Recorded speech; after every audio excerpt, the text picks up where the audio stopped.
नमस्कार दोस्तों, मैं पुरुषोत्तम प्रजापति स्वागत करता हूं आपका K2S न्यूज चैनल में। आइए नजर डालते हैं आज की कुछ ताजा खबरों पर।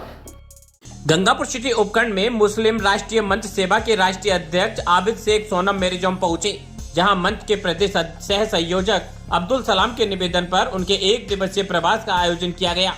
इस दौरान उन्होंने पत्रकारों से रूबरू होते हुए देश में सद्भावना, एकता और भाईचारे को मजबूत करने का संदेश दिया। आबिद शेख ने कहा कि मुस्लिम राष्ट्रीय मंच सेवा का उद्देश्य है कि देश के सभी लोग जाति पाति और भेदभाव को भुलाकर एक राष्ट्र के रूप में आगे बढ़े। उन्होंने कहा कि जब सभी वर्ग आपस में मिलकर देश हित में कार्य करेंगे तभी राष्ट्र की एकता और अखंडता मजबूत बनेगी। उन्होंने समाज के हर व्यक्ति से अपील की है कि आपसी मतभेदों को भुलाकर देश के सर्वांगीण विकास में योगदान दें।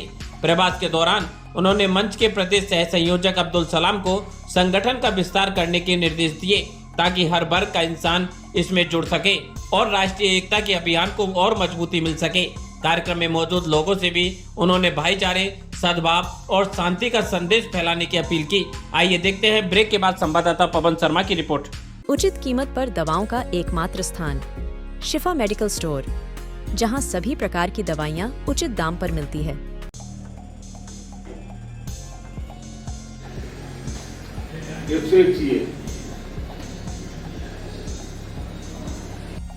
सर्वप्रथम तो आपका गंगापुर सिटी की धरा पर बहुत बहुत स्वागत और अभिनंदन है। आप गंगापुर सिटी में आए, यहाँ की व्यवस्थाओं को इनको आपने देखा भी होगा, गंगापुर सिटी का क्या हाल है। आप यहाँ के क्षेत्रवासियों को क्या संदेश देना चाहोगे? आदरणीय लक्ष्मीकांत जी, आपका भी कुशालगढ़ का समाचार पत्र का भी काफ़ी सुना। तो मेरा प्रवास यहाँ अल्प समय के लिए हुआ था। मैं राष्ट्रीय संयोजक मुस्लिम राष्ट्रीय मंच सेवा प्रकोष्ठ हूँ। आप क्षेत्रवासियों की बात कह रहे हैं। मुझे राष्ट्रीय संयोजक का दायित्व जो माननीय नीतीश कुमार जी के सानिध्य में मिला हुआ है, उनके सानिध्य में हम लोग काम करते हैं। तो हमारा संदेश और क्या हमारा पैगाम यही रहता है कि प्यार, मोहब्बत, एकता, अमन, चैन हमारी देश की पहचान है और ये पहचान विश्व भर में प्रसिद्ध है। इसी के अंतर्गत हम लोग काम करें और इसी के हिसाब से हम लोग चलते रहें तो हमारा देश विश्व गुरु बनने की ओर अग्रसर है। और इसके लिए हम सबका सहयोग, एक दूसरे की मदद, एक दूसरे का स्नेह, एक दूसरे का प्यार ही अमूल्य धरोहर पूंजी होती है। तो उसमें कामयाबी की तरफ तभी बढ़ेंगे तब हम इन चीज़ों को आगे बढ़ाएंगे। आदरणीय पूजनीय मोहन भागवत जी ने भी अपने उद्बोधन में अभी पंच परिवर्तन सिद्धांत दिया है। पंच परिवर्तन में उन्होंने उसमें सबसे पहले उन्होंने सामाजिक समरसता, सबसे पहले उन्होंने रखा है सामाजिक समरसता, कुटुंब प्रबोधन, पर्यावरण संरक्षण, स्वदेशी व्यवहार, नागरिक कर्तव्य। अब हम ये पांचों पे हम लोग अमल कर रहे हैं। सबसे पहले जो हमारे को बताया गया सामाजिक समरसता, उसमें हमारा उद्देश्य ये है कि हम लोग सब समाज से जुड़ें, सब लोगों से मिलें। विशेष तौर से जो तथाकथित सेकुलर जमातों ने बीजेपी या संघ के बारे में दुष्प्रचार 70 वर्षों से किया हुआ है, उसका निराकरण करते हुए मुस्लिम बंधुओं के बीच में हम जाते हैं, बैठते हैं, उठते हैं, उनसे चर्चा करते हैं और संघ और बीजेपी की नीतियों को रूबरू कराते, अवगत कराते हुए उनको बताते हैं कि मुस्लिम भी इस देश का नागरिक है, संघ भी इस देश, संघ वाले भी इसके देश के नागरिक हैं, बीजेपी वाले भी इस देश के नागरिक हैं, सभी पार्टी वाले इसके देश के नागरिक हैं। लेकिन जो एक कुप्रचार करके, दुष्प्रचार करके मुसलमानों को दिग्भ्रमित किया गया है। और अक्सर लोग ये कहते हैं कि मुस्लिम को वोट बैंक समझा गया है, वोट बैंक समझा गया है। मैं मेरे पार्टी वालों से भी और दूसरे लोगों से भी ये कहता हूँ कि कहीं इस तरह की मुस्लिम वोट बैंक था, ना है, ना रहेगा। मैं ये कह सकता हूँ अपने शब्दों में कि मुस्लिम को 70 साल के इतिहास में तथाकथित सेक्युलर जमातों ने, जो पार्टियाँ, उन्होंने मुसलमान को मानसिक गुलामी की ओर अग्रसर किया। मानसिक गुलामी के ही दबाव के तले वो एक तरफा वोट करने लग गए हैं। उन्होंने आज तक सत्तारूढ़ कांग्रेस या सत्तारूढ़ सपा या सत्तारूढ़ आरजेडी, इन लोगों से कभी कोई सामाजिक, आर्थिक, राजनीतिक कोई उन्होंने लाभ न लिया है, न लाभान्वित हुए हैं।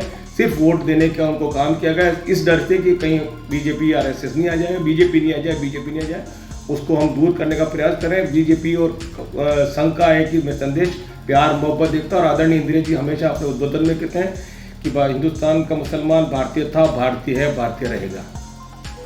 और हमारा ये पैगाम अब रहा लक्ष्मीकांत जी, लोग कहते हैं कि आतंकवाद की हम घोर निंदा करते हैं, भर्त्सना करते हैं। इस्लाम में आतंकवाद शब्द का कोई उल्लेख नहीं है, आतंकवाद शब्द नाम का कोई लफ्ज़ नहीं है।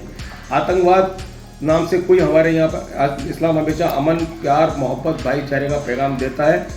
सबसे पहले कुरान, जिसे हम मुकद्दस किताब मानते हैं, हमारी अल्लाह की वाणी है, जिसको अल्लाह ने अपने नाजिल किया, मोहम्मद सल्लल्लाहु अलैहि वसल्लम के ऊपर उतारा है।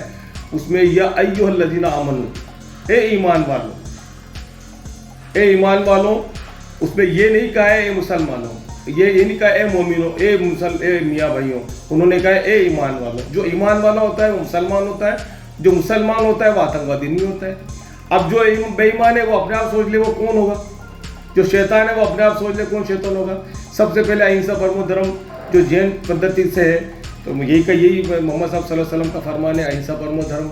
सबसे पहले बेटी बचाओ, मोहम्मद साहब ने ये पैगाम दिया, बेटी बचाओ बेटी पढ़ाओ। सामाजिक समरसता आज हम लोग प्रचार कर रहे हैं, मोहम्मद साहब ने फरमाया सामाजिक समरसता। इसलिए हमारे में संघ की नीतियों में और बीजेपी की नीतियों में कोई फर्क नहीं है।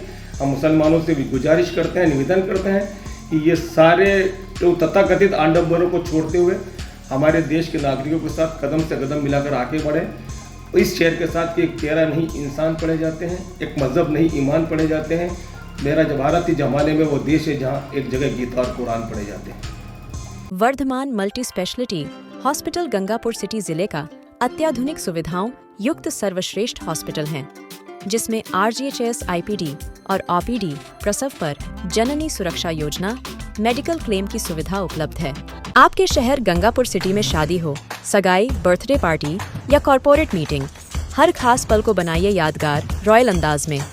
आपके कार्यक्रम का जश्न और मेहमानों का आराम, सब एक जगह और आपके सपनों जैसा डेस्टिनेशन गोल्डन ड्रीम पैलेस। ताज़ा खबरों से अपडेट रहने के लिए हमारे चैनल को सब्सक्राइब करें और बेल आइकॉन को दबाएं।